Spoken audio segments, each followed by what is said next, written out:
Doug, thanks for jumping on here for this interview, and want to get right into uh, what you call getting the right people in the right seats at a company. And it's so important because this is a big problem that you encounter in your coaching business. So tell me about that and that concept.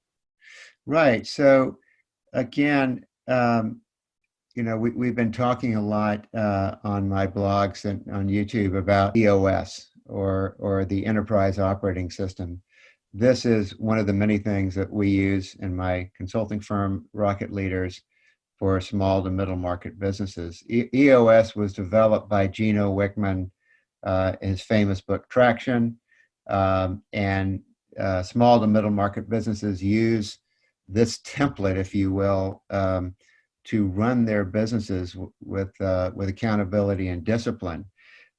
It's got 6 core elements, EOS does, and that is vision, people, process, data, issues, and traction. And traction meaning building accountability and discipline into your organization. And wanted to talk today about people and getting the right people in the right seats. As Jim Collins would say, the right people in the right seats on the bus. This is the top ingredient to building a great company. So when I am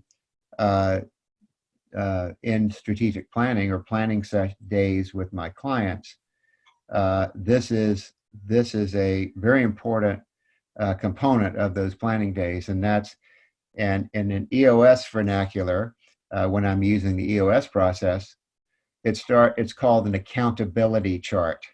So it's similar to the traditional concept we think about as an org chart, and what we do is we define the major functions, not job titles, but the major functions that we need in our company. And then we list the 5 major roles of each of those functions. And so that's an important distinction, right? Because the title of the position may have nothing to do with what actually needs to happen at that position. Is that true? Right. That's right. So it's really what makes it an accountability chart, Paul, is that only one person can be accountable for each function. So we want to simplify it and make sure that we are clear on what each functions we need within the company. We'll worry about titles later. We'll worry about people later. Let's first talk about how do we need to structure our company.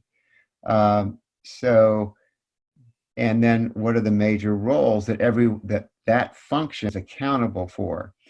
Then we say, okay, now that we've done that, let's fill the seats. So let's put people's names within those functions. And it sometimes happens that there may not, it's like musical chairs, there may not be a function for a name in the room. And that gets interesting. But often, everybody has a role. And then we ask each person to rate you on 3 different factors. And this is an EOS concept, which is, do you have the capacity or the acquired ability to, the skills, experience, and training to do this role? Do you want it? Because if you don't want it, truly want it, you're not going to excel at it. And do you get it? So it's capacity, want it, and get it. And get it means you got the hard wiring for it. You got the intuitive feel. You got the cognitive capability to do the job. At Rocket Leaders, my consulting practice, we take that a step farther and we use behavioral analytics before the meeting to determine if you have the behavioral makeup that means you're hardwired for this role. So it's a pretty extensive process as we think about the right people in the right seats. And Doug, is it fair to say that this is a problem that you see, that if you're not matching up the person with what actually they need to do for that title, what's happening? Is a business, is it a toxic work environment? Is it communications horrible? Is it, what's the It can, big problem? it can be all of the above. Mostly it is a lot of stress. So if you are in a role, it's no such thing as a bad person, it's a bad fit.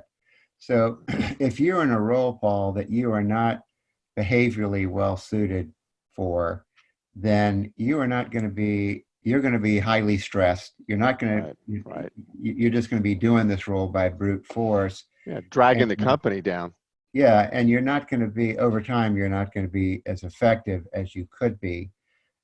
So if you're in a role that requires that you, for example, there are many examples of this, but if you're in a role that requires that you have a number, that you have the capability to, you have to do a lot of different things, a lot of varied tasks, um, and a lot of people probably like you and me thrive on that, right?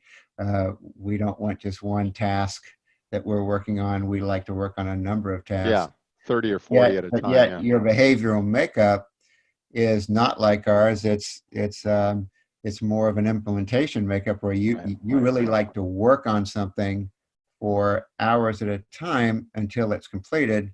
Then you're not going to, for example, in that case, you're not going to thrive in that role. There are a number of examples of this, but that's just one. Right. So we want to make sure we've got the right people in the right seats. Many times we have the right people, but they're not in the right seats. Mm-hmm. Sometimes we don't have the right people. Uh, but first we have to understand what are the seats, what is the behavioral makeup that we need in that seat, and do we have the right person for it? So there's some personality measurement going on there Yeah, too, right? You're getting into somebody's exactly. core of who they are. That's right. Yeah. And so um, we will build an assessment for each role and make sure that that when we hire for it, or the people that we have in it can be successful in it. So at the end of the day, what you want to be is 90% strong in that area where you've got 90% of your important roles are right people, right seats. Love it. Makes sense, Doug. Thanks for cluing us all in. Really good stuff. Yeah. Thanks, Paul. All right. Okay. Bye-bye.